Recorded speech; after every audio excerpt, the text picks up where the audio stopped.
누가복음 11장 14절부터 26절까지 말씀 보겠습니다. 함께 봉독합니다. 시작. 예수께서 한 말 못하게 하는 귀신을 쫓아내시니 귀신이 나가매 말 못하는 사람이 말하는지라. 무리들이 놀랍게 여겼으나 그 중에 더러는 말하기를 그가 귀신의 왕 바알셉을 힘입어 귀신을 쫓아낸다 하고, 또 더러는 예수를 시험하여 하늘로부터 오는 표적을 구하니 예수께서 그들의 생각을 아시고 이르시되 스스로 분쟁하는 나라마다 황폐하여지며 스스로 분쟁하는 집은 무너지느니라.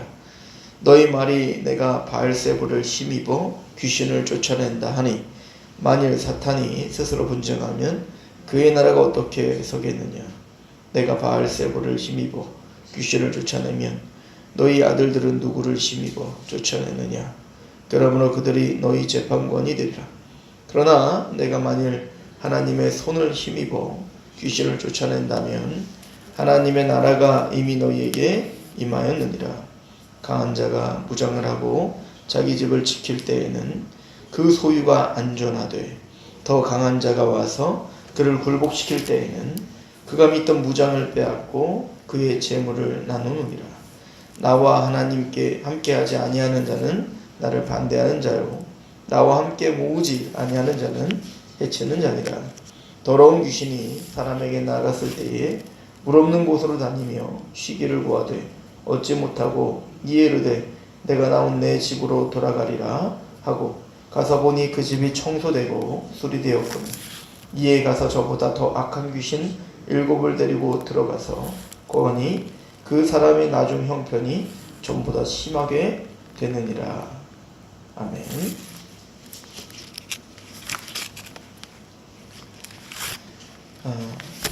오늘 말씀은 예수님께서 귀신이 들려 말 못하는 사람을 치유해 주시는 장면입니다. 이거를 이제 마태복음 12장에 보면 이제 듣지 못하고 말하지 못하는 귀신 들린 자를 이제 치유하시는 거로 나오죠. 그래서 이제 마태복음은 이제 마태복음 8장부터 시작하여서 예수님, 그러니까 마태복음 1장에 예수님께서 바로 구약 전체가 예언하신 아브라함과 다윗의 자손, 바로 그 예수이시다, 그리스도이시다 라는 걸 굉장히 강조하죠. 그리고 그 예수님께서 이제 태어나시고 또 잠깐 애굽에 갔다 오시고 뭐 그런 모든 일거수일투족이 모든 그 일정들이 다 성경이 응하였다, 성경이 이루어졌다 라고 말합니다. 그러니까 구약에 있는 모든 예언들이 정확하게 성취되고 있음을 마태는 굉장히 심혈을 기울여서 설명을 합니다. 그리고는 그 예수님께서 이제는 세례를 받으시는 장면을 우리에게 보여주고, 그리고 4장에 가서 마태복음 4장에 예수님이 시험을 당하는 장면을 통해 이제 공생애가 본격적으로 시작이 되죠. 그 예수님의 공생애 시작에 처음을 산상수훈을 통해서 마태복음 5장에 또 7장까지 설명을 합니다. 즉 그 메시아 되시는 다윗의 자손이신 예수를 통해 하나님의 나라가 마음에 임했다. 이것이 처음에 시작하는 거예요. 그래서 그 마음에 하나님 나라가 임한 자의 그 마음이란 바로 팔복을 가리키는 거죠. 심령이 가난하고 애통하고 온유하고 마음이 청결하고 의에 줄이고 목마르고, 이런 그 하나님의 나라가 임한 자는 그럼 이제 소금과 빛이 되어 이제는 맛을 내고 또 빛을 비추는, 그런 그 빛이란 뭐냐? 바로 착한 행실을 통하여 하나님께 영광을 누리게 하라. 우리의 마음이 하나님의 나라가 임한 자는 우리의 삶을 통해, 우리의 착한 행실을 통해 빛을 비추는 자가 되죠. 그럼 그 착한 행실이라는 게 뭐냐? 우리 인간의 윤리적, 도덕적, 물론 그거를 뛰어넘는 거지 그것을 무시하는 건 아니죠. 그러나 그 착한 행실이란 바로 산상수훈을 이야기하는 겁니다. 그죠? 예수님의 윤리, 하늘나라의 윤리를 말하는 겁니다. 자, 그러면 이 7장까지 그렇게 간 다음에 그럼 어떻게 그런 하나님 나라가 우리에게 임했는가라고 할 때 그 하나님의 나라는 권능이다 라고 하는 걸 이제 설명하십니다. 이게 8장부터 시작되는 거예요. 그래서 마태복음 8장에는 병든 자를 치유하는 장면이 연속적으로 쫙 나오죠. 예, 누가나 마가 같은 경우는 그런 병든 자들을 치유하는 장면들이 좀 흩어져 있는 것을 한 권에 딱 모아놨어요. 마태는. 그래서 나병 환자가 치유를 되고, 또 백부장의 하인이 치유가 되고, 그리고 베드로의 장모의 열병이 치유되는 장면을 연속적으로 보여주고, 그리고 이것을 뭐라고 하냐면 이사야서 53장에 바로 예언의 성취다. 그래서 그가 채찍에 맞음으로 우리가 나음을 입었다 라고 하는 것에 성취다. 그러니까 지금 예수님께서 병자들을 고쳐주는 것도 우연이 아니라, 또 그것을 단순히 육체가 힘든 분들을 고쳐주는 것 자체가 목적이 아니라 바로 1차적으로는 이사야의 예언의 성취인데, 그 이사야의 예언의 성취란 우리가 보지 못하고 듣지 못하고 또 나병 환자처럼 부정하고 또 열병 환자처럼 하나님 심판을 받았다라고 하는 어떤 그런 것들이 바로 실제적으로 더 심각한 영적인 질병 가운데 우리가 있음을, 그것을 우리에게 보여주기 위한 방편으로 병자들을 고쳐주심으로 예수님은 바로 그 병자들을 고쳐주러 이 땅에 왔다. 그래서 의원은 건강한 자들에게 쓸데없고 병든 자에게 쓸데있다 라고 하는 말을 이제는 죄와 연결을 짓죠. 그래서 나중에 이제 마태복음 9장에 가면 이제 중풍병자를 치유해주면서 치유해주는데 먼저 죄사함을 먼저 선포하고 치유해주시죠. 그러니까 사람들이 아니 하나님밖에는 죄사할 수 있는 권세가 없는데 감히 어떻게 죄사한다는 말을 그렇게 쉽게 하는가. 그러니까 예수님이 지금 병자들을 치유하시는 것 자체가 뭐예요? 죄를 사하러 오신 것이다. 그리고 이어지는 게 뭐냐면 이제 12장에 가서, 그런데 왜 그러면 이 사람들은 보지 못하고 듣지 못하고 이런 나병 환자에 걸렸고 이런 것들이 왜 이렇게 되었는가? 죄 때문이다 라고 하는, 죄 때문에 우리가 부정해졌다. 다른 말로 말하면 바로 사단의 권세 가운데 있기 때문이다. 이거를 설명하기 위해서 사탄을 내어쫓는 장면들이 있었다는 거죠. 그리고 그 절정의 이야기에 바로 마태복음 12장 그리고 오늘 누가복음 11장에 바알세불 논쟁이 있는 거예요. 그러니까 보지 못하고 듣지 못하는 자가 있다. 그래서 그 궁극적인 그 원인이 뭐냐라고 할 때 바로 사단의 권세가, 마귀의 권세가 그들을 강하게 옥죄고 있다. 사단의 권세가 어떻게 옥죄고 있는가는 이미 앞에서 설명이 되어졌죠. 누구를 통해 설명되어졌죠? 거라사의 귀신을 통해서 설명되어졌습니까? 너의 이름이 뭐냐? 군대입니다. 군대니이다.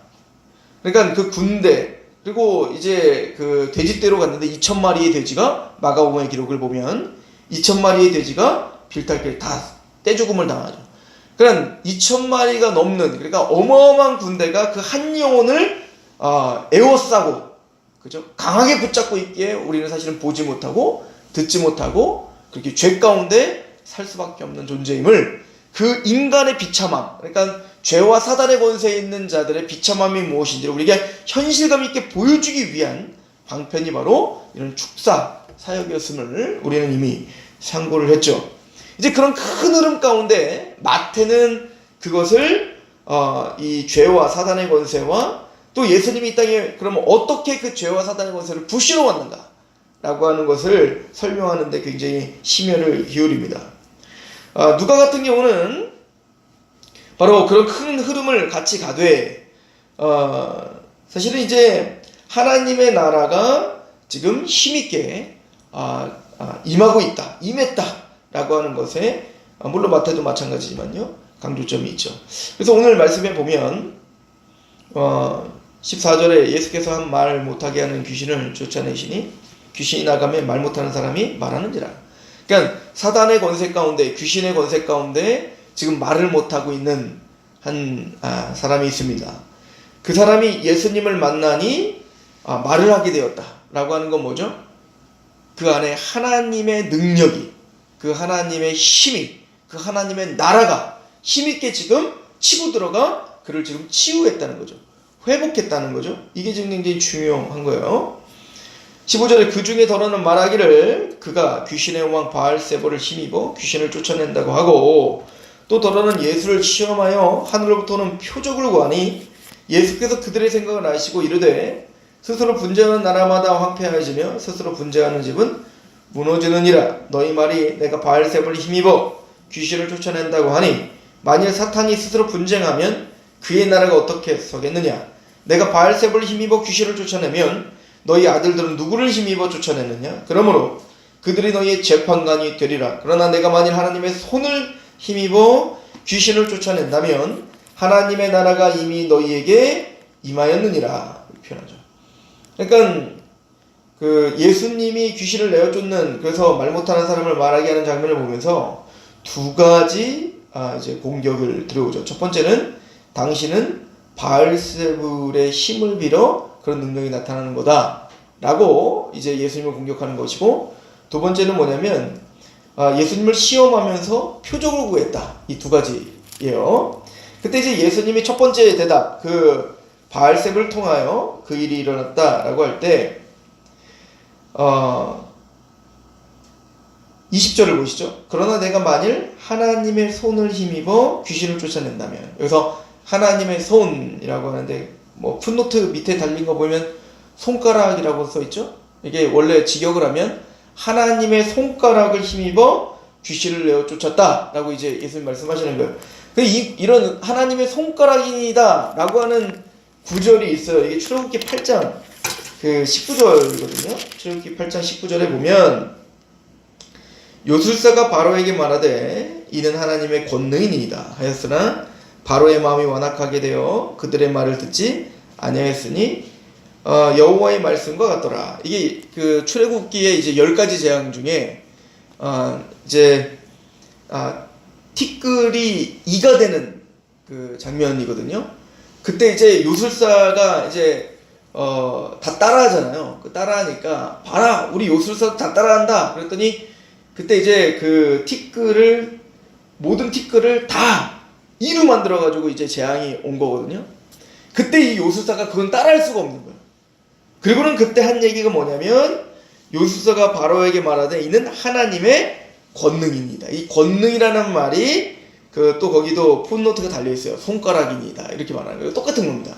그러니까 예수님은 이거를 지금 염두에 두고 말씀하시는 거예요. 그리고 말하잖아요. 너희 아들들은 그럼 무엇으로 권능을 일으키느냐라고 말할 때 물론 걔네들은 지금 권능을 일으키지 못하죠. 그러니까 지금 뭐를 염두에 두고 말하냐면 예를 들어 모세가 10가지 재앙을 통해서 지금 요술사와 대결을 벌이지 않습니까? 어떻게 보면 사탄과 지금 대결을 벌이고 있는 거예요. 그리고 10가지 재앙 자체가 출애굽기 10가지 재앙 자체가 우상 숭배를 부셔버리는 거란 말이에요. 그들이 이집트가 믿었던 우상들을 하나씩 제거하는 게 바로 10가지 재앙의 의미란 말이에요. 그런데 그 제거할 때 하나님의 권능, 즉 하나님의 손가락이 그들을 제압하고 있는 겁니다. 그죠? 그것을 들어서 말하고 있는 거예요. 그러면 너희들이 말하는 거라면 모세도 그러면은 바알세불의 힘을 빌어 그 10가지 재앙을 일으킨 거냐? 라고 지금 이야기하고 있는 거죠. 그러니까 내가 지금 하고 있는 것은 하나님의 권능, 즉 하나님의 손가락으로 지금 일이 이루어지고 있다라고 하는 것을 이야기하는 거예요. 그러니까 출애굽기 10가지 재앙을 통하여 그 우상 숭배를 제거한 것처럼 지금 나 또한 귀신을 제어하고 있는 것은 그 출애굽기 10가지 재앙을 퍼부었던 그 하나님의 손가락, 그 하나님의 권능이 지금 그 귀신 들린 자의 귀신을 제압하고 제거하고 우상을 제거하고 지금 그를 회복한 것이다 라고 하는 것을 강조하고 있죠. 그리고 이어지는 말이 누가복음 11장 21절에 강한 자가 무장을 하고 자기 집을 지킬 때에는 그 소유가 안전하되, 이 얘기는 뭐냐면 지금 그 한 영혼을 강하게 얽매어 지금 무장을 하고 강한 자가 무장을 했다. 지금 사탄을 이야기하는 거예요. 사탄과 마귀는 강한 자고 그럼 완전 무장을 한 거예요. 그러니까 그 어떤 누구도 뚫을 수 없는 안전하게 자기의 집을 지키고 있는 초롱성과 같은 자가 바로 사탄이라는 거예요. 이거는 사람의 힘으로 뚫을 수 있는 게 아니라는 겁니다. 그 어떤 것으로도 그것을 뚫고 들어갈 수가 없는 거예요. 우리를 지금 제압하고 있고 우리를 장악하고 있고 우리를 하나님께 영광을 돌리지 못하게 하는 그 사단의 권세가 꼭 이집트의 파라오와 같죠. 하나님의 백성들이 사흘길쯤 가서 하나님께 제사를 드리고 싶습니다. 하나님께 예배를 드리고 싶습니다. 하나님 그러므로 그들을 놓아주라 라고 말하지만 파라오는 자신의 모든 병력, 자신의 모든 힘, 자신의 모든 것을 다해서 이스라엘을 강하게 옥죄고 절대 놓아주지 않죠. 그런 것처럼 천홍성과 같은 완전 무장을 한 사단의 권세가 우리를 그렇게 강하게 옥죄고 있었다 이거예요. 그러면 어떻게 하면 그 이집트의 파라오가 부셔지고 그들이 건져질 수 있냔 말이에요. 22절, 더 강한 자가 와서 그를 굴복시킬 때에는 그가 믿던 무장을 빼앗고 그의 재물을 나누더라. 그 사단보다 훨씬 더 강한 자가 와야 되는 거예요. 근데 그 강한 자가 바로 하나님의 권능인 겁니다. 즉 하나님이 홍해에 그 파라오를 수장시켜 버리는 거예요. 하나님이 10가지 재앙을 통해서 그 파라오를 두렵게 하는 겁니다. 그거 외에는 그 이집트의 무장을 해제시킬 수 있는 자가 없습니다. 하나님의 손가락이 아니라면 그 이집트의 파라오를 제압하고 무장을 해제시키고 이스라엘을 건질 자가 없는 거예요. 마찬가지로 이 귀신 들린 자를, 즉 사단의 권세 가운데 죄 가운데 있는 자들을 무장을 해제시키고 하나님이 그 사단의 권세를 부셔버리고 뚫고 들어와 우리를 건질 자는 오직 여호와의 손가락밖에 없는 거예요.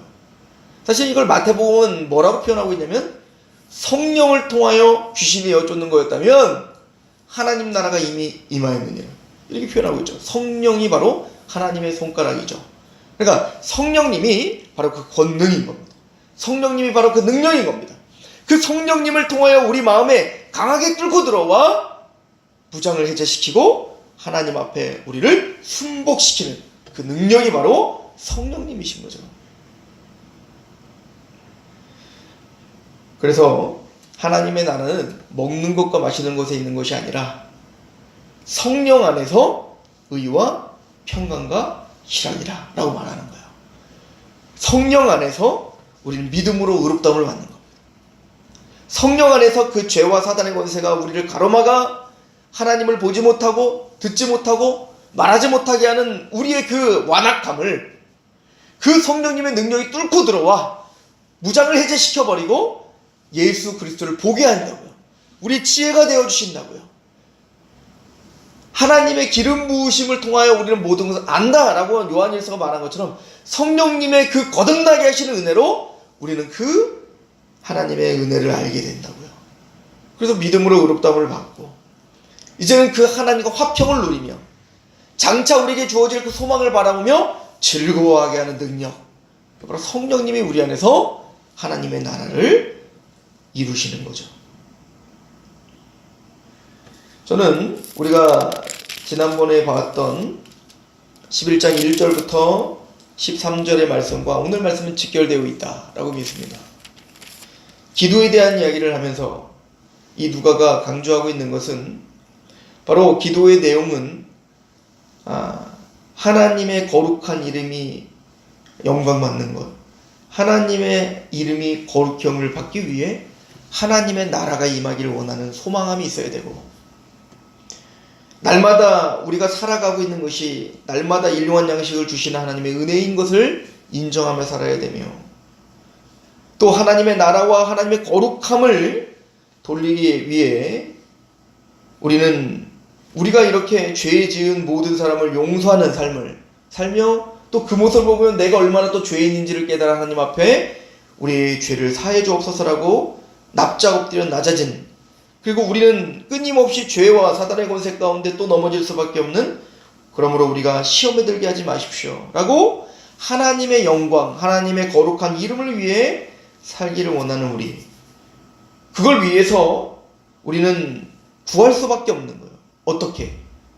벗된 자에게 먹을 것을 다 지금 나그네에게 줄 수 있는 양식을 그 벗에게 줄 때까지 간청하는 것처럼, 그래서 우리는 매일매일 우리의 힘으로 살 수 없기에 우리는 우리를 통하여 그 나그네들을 돕고 하나님의 나라를 확장하기 위해 우리는 주님 앞에 그 주기도문의 내용을 갖고 하나님의 거룩한 이름을 위하여 간청하는 거예요. 주실 때까지. 그러면 하나님이 우리에게 주시는 가장 좋은 것은 바로 성령이라고 이야기했습니다. 왜 성령이 가장 좋은 겁니까? 하나님의 나라가 임하게 하고 그 하나님의 나라를 갈망하게 하고 그 의에 줄이고 목마르게 하는 게 바로 성령이기 때문에 그렇습니다. 그 성령이 임하지 않으면 우리는 하나님의 영광을 위하여 또 지금 죄 지은 자를 용서하며 그 나그네를 먹이며 그 나그네를 챙기는 하나님의 뜻을 이룰 수가 없기 때문에 그렇습니다. 베드로와 요한이 오순절 성령 강림 이후에 성전 미문에 앉아있는 항상 앉아있는 안진뱅이를 일으켜 세우는 첫 번째 기적을 일으키죠. 나에게는 은과 금이 없다. 나는 은과 금을 너에게 주려고 하지 않는다는 거죠. 나에게 은과 금은 없으나 주 예수 그리스도의 이름으로 일어나 걸어라. 그럼 왜 그를 일어나 걸어가게 했죠? 마땅히 성전에 들어가 하나님을 경배하고 하나님을 찬양해야 될 그가 지금 그 걷지 못하는 그 장애 때문에 하나님께 나아가지 못하고 있는 것이 그게 안타까웠던 거 아니에요? 평생 태어나서 죽을 때까지 계속 거기에 안진뱅이로 거기 앉아있는 선전 미문에 항상 있는 그 사람을 베드로와 요한은 항상 봤을 거라고요. 유대인이었기 때문에 성전에 매번 들어다닐 때마다 봤을 거라고. 근데 그때는 한 번도 그를 주목하지 않았어요. 그런데 베드로와 요한은 왜 그때 그를 주목할 수밖에 없었죠? 성령 충만했기 때문입니다. 성령이 강하게 임재하고 있기 때문에 그 성령님이 그를 강하게 보고 그 성령님의 눈으로 바라보니 그 사람의 필요가 보이는 거예요. 영적인 지금 그가 예배해야 될 자가 예배하지 않는 것을 보며 안타까움이 국률이 생긴 거 아니겠습니까? 성령님입니다. 성령님이 계셔야 하나님 나라가 보입니다. 성령님이 계셔야 우리가 사는 목적이 보이고 또 성령님이 계셔야 주님이 오늘도 우리를 돕고 계시는 그 사랑을 느낄 수 있고 또 그 성령님이 계시지 않으면 우리는 용서할 수 있는 삶을 살 수 없어요. 또 그 나그네의 필요가 보이질 않아요. 성령님이 계시지 않으면. 그러므로 그 성령님은 기도 응답에 가장 좋은 것입니다. 그리고 성령님이 이미 우리의 마음을 부수고 들어와 하나님의 성전이라 그 성령님이 우리의 좌정하시고 그 성령님이 그 하나님의 손가락이 그 권능이 이미 우리를 하나님의 나라로 임하게 하셨다. 이것이 오늘 누가가 우리에게 선포하는 메시지입니다. 우리는 하나님의 나라입니다. 하나님의 권능이, 하나님의 손가락이, 그 하나님의 성령이 우리를 주장하시며 그래서 우리는 예수 그리스도의 그 사랑에 감격하며 오늘 하루 또 주기도문을 하나님께 올려드리며 그렇게 간절히 기도하며 오늘도 승리하는 저람 되기를 축원합니다. 기도하겠습니다. 하나님 아버지, 하나님의 권능이, 하나님의 손가락이, 하나님의 성령님께서 우리 마음을 부수고 들어와 십자가의 사랑을 부어주셨고 그 사랑에 강권되어 오늘 하루를 살게 하심에 감사합니다. 하나님이여 우리를 도와주시옵소서. 우리를 긍휼히 여겨주셔서 하나님의 거룩하신 이름이 영광 받으실 수 있도록 하나님의 나라가, 하나님의 통치가 오늘 우리를 통하여 이루어질 수 있도록 주여 오늘 또 용서하는 삶을 살게 하여 주시고 오늘 또 일용한 양식을 우리에게 허락하여 주시며 오늘도 시험에 들지 않도록 우리를 안보하여 주옵소서.